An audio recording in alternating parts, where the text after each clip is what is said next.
Gabon HD. Mesdames et messieurs, bonsoir et bienvenue sur Gabon HD, votre rendez-vous incontournable pour décrypter l'actualité brûlante de notre nation. Ce soir, une déclaration choc retentit comme un coup de tonnerre sur la scène politique gabonaise.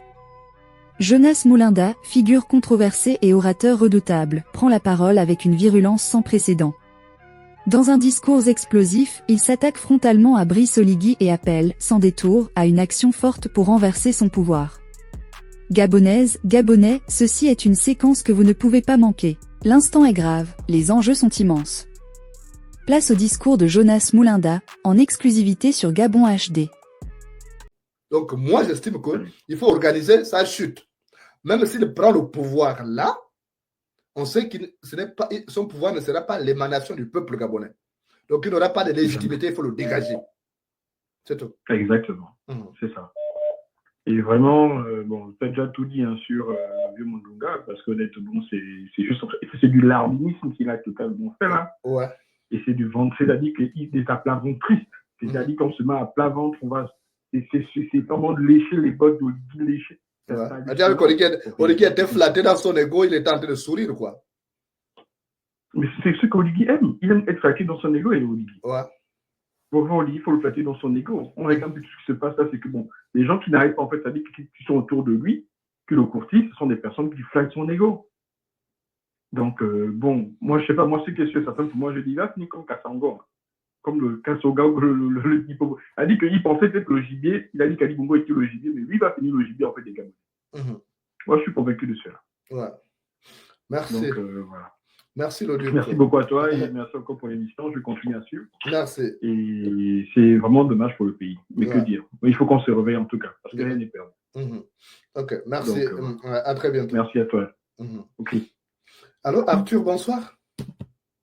Bonsoir, monsieur Jonas. Bonsoir. Je vais intervenir par rapport à un frère qui est passé bien avant, qui disait que les militaires doivent se lever pour un peu rendre le pays ingouvernable. Mais je voulais un peu rappeler aux frères que le seul corps dans l'armée gabonaise qui est équipé, c'est la garde républicaine. Les autres corps là n'ont que des échantillons. Donc voilà pourquoi lors du coup d'État, lorsqu'il avait convoqué les différents chefs de corps, il les avait dit, moi je fais mon coup d'État, celui qui n'est pas avec moi, je dame. Voilà pourquoi tout s'est aligné. Parce qu'ils ont le personnel, mais ils n'ont pas le matériel. Mais je peux aussi lui dire que les militaires ne sont pas contents, surtout ceux qui sont plus bas. Parce qu'ils les ont menti. Donc ils attendent juste un élément déclencheur. Ils verront que lorsqu'on promet un militaire, il faut faire. C'est ce que je voulais rappeler au voix. Tous les militaires ne sont pas d'accord avec lui. Mais c'est juste qu'il a la force, il a les armes. Et remarquez bien que à la GR, il a positionné tous ses parents proches dans les coins très stratégiques pour ne pas qu'ils puissent avoir, pour avoir la même issue. Donc, c'est ce que je tenais à dire. Ok. Merci. À très bientôt. On va prendre un numéro du Gabon qui se termine par 49. Allô, bonsoir. Oui, bonsoir, grand frère Jonas. Bonsoir. Comment tu vas? Dieu veille, merci. Et toi? Oh, ça va. Bon, d'abord, bonne heureuse année 2025. Merci. Merci à toi aussi. Beaucoup de santé et d'abnégation. Merci. Bon, moi, je ne serai pas long parce qu'il y a beaucoup d'auditeurs. Le grand frère, tu sais, la folie, c'est de croire qu'il faut répéter les mêmes choses et attendre des résultats différents. Lorsque cette transition a commencé, on avait dit que ce type-là, c'est un phénomène. Les Gabonais étaient dans leur bulle, ils étaient dans l'effervescence et tout.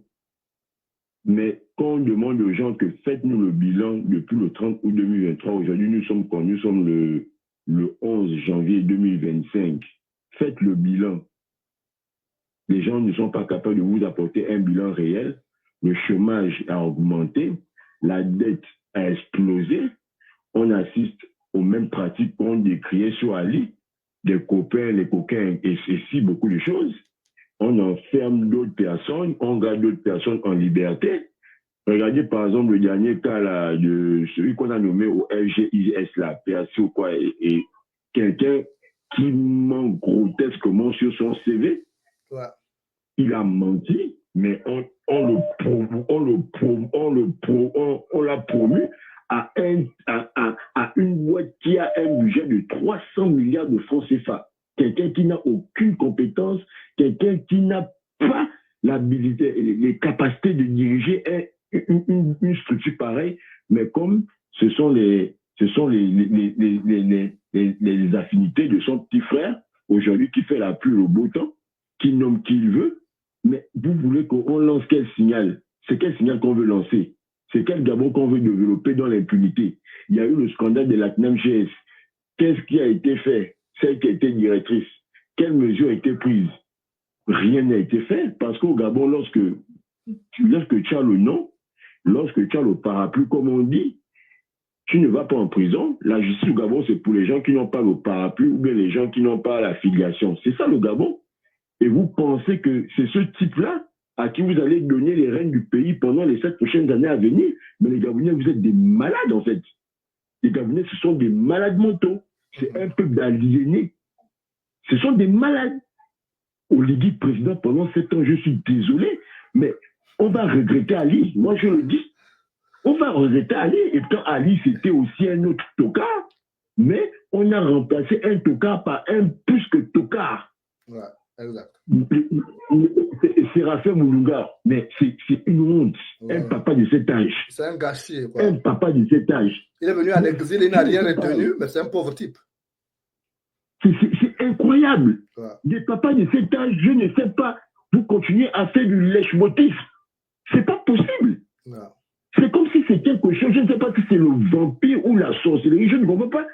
Un papa comme Séraphin Moulunga, vous pensez, non, mais en fait, quand j'ai l'ai entendu, lorsque vous avez joué la vidéo et tout là, j'ai dit, Seigneur, mon Dieu, on n'est pas sorti de l'auberge. Seigneur Jésus-Christ.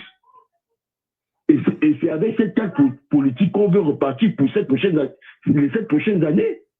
Mais je dis, si on ne dégage pas ce gars-là, grand frère, ce qui va nous arriver, en fait, on sera même pire que des pays comme Haïti. On sera pire. Ah, je l'avais prédit déjà. Je l'avais prédit. Hein. Je ne sais pas si... Oui, je sais. Dans tes lives précédents, tu disais ça, qu'on sera pire que des pays comme Haïti. Je ne sais pas si les Gabonais se rendent compte qu'on est en train de foncer dans le mur. On fonce dans le mur. On fonce dans le mur. Parce que quoi? On veut nous imposer quelqu'un qui n'a ni la carrure, qui n'a ni l'étoffe pour être à la tête de ce pays. Ouais. Vous pensez que si Oligui faisait les choses comme il disait de sa bouche, parce qu'on dit que c'est ce qui sort de la bouche de l'homme qui le condamne et c'est ce qui sort de la bouche de l'homme qui le justifie. S'il avait respecté tout ce qu'il nous disait au début là, est-ce qu'on serait là en train de faire, est-ce que vous serez même toi le professeur, est-ce que tu serais en train de faire les lives tout le temps et tout pour décrier la gestion chaotique du pays? Non. Mais lorsque quelqu'un ne fait pas ce qu'il dit, quelqu'un, moi, c'est du mensonge, mais on est obligé de parler. Et quand on parle, on dit, oh oui, vous êtes contre la transition, vous êtes contre le... Mais je suis désolé. Le Gabon, c'est pour nous tous. Le Gabon, c'est pas pour une frange de personnes. Le Gabon, c'est pour nous tous. Et on dit 2025, si c'est ça que vous l'amenez là, on va faire un champ, comme on dit. On va faire. Regardez, avant de partir, regardez le dernier scandale. Yann Koubdje et puis le fils de Boranto. Ils sont impliqués dans un détournement massif au niveau du trésor public. Ils ne sont pas inquiétés. On allait enfermer M. Uris Badinga Ekoué, qui est simple directeur du cabinet du ministre des Finances. Pendant que les vrais auteurs sont là, ils sont tranquilles. Ils ne sont pas inquiétés. Et c'est ça le Gabon que c'est de ma boule gabonais, je suis désolé du langage, c'est ma boule gabonais, c'est au Gabon là qui veulent qu'on leur serve. C'est ce qu'ils veulent pour les 7 prochaines années. En tout cas, allons-y. Mais je dis, si ça va péter, ça va péter. Bon, merci, grand frère. Bonne soirée. Merci à toi aussi. À très bientôt. Donc, moi, j'estime qu'il faut organiser sa chute. Même s'il prend le pouvoir là, on sait que son pouvoir ne sera pas l'émanation du peuple gabonais. Donc, il n'aura pas de légitimité, il faut le dégager. C'est tout. Exactement. C'est ça. Et vraiment, bon, tu as déjà tout dit sur le vieux Mandunga, parce qu'honnêtement, c'est juste que c'est du lardinisme qu'il a totalement fait là. Ouais. Et c'est du ventre, c'est-à-dire qu'il est à plat ventre triste. C'est-à-dire qu'on se met à plat ventre, on va. C'est vraiment de lécher les bottes de lécher. Oligui était flatté dans son ego, il était en train de sourire, quoi. Mais c'est ce qu'Oligui aime. Il aime être flatté dans son ego, et Oligui. Ouais. Pour voir Oligui, il faut le flatter dans son ego. On regarde tout ce qui se passe là, c'est que bon, les gens qui n'arrivent pas, en fait, c'est-à-dire qui sont autour de lui, qui le courtisent, ce sont des personnes qui flattent son ego. Donc, bon, moi, je sais pas, moi, c'est question certaine, pour moi, je dis, là, c'est comme Kassango. Comme le Kassoga, le Hippo. Il a dit qu'il pensait être le gibier, il a dit qu'Ali Bongo était le gibier, mais lui, il va finir le gibier, en fait, des Gabonais. Moi, je suis convaincu de cela. Ouais. Merci. Donc, voilà. Merci, Loduk. Merci beaucoup à toi et merci encore pour l'émission. Je vais continuer à suivre. Merci. Et c'est vraiment dommage pour le pays. Mais que dire? Mais il faut qu'on se réveille en tout cas, parce que rien n'est perdu. Ok, merci. Donc, à très bientôt. Merci à toi. Ok. Allô, Arthur, bonsoir. Bonsoir, monsieur Jonas. Bonsoir. Je vais intervenir par rapport à un frère qui est passé bien avant, qui disait que les militaires doivent s'élever pour un peu rendre le pays ingouvernable. Mais je voulais un peu rappeler aux frères que le seul corps dans l'armée gabonaise qui est équipé, c'est la garde républicaine. Les autres corps là n'ont que des échantillons. Donc voilà pourquoi lors du coup d'État, lorsqu'il avait convoqué les différents chefs de corps, il les avait dit, moi je fais mon quota, celui qui n'est pas avec moi, je dame. Voilà pourquoi tout s'est aligné. Parce qu'ils ont le personnel, mais ils n'ont pas le matériel. Mais je peux suivre. Gabon HD.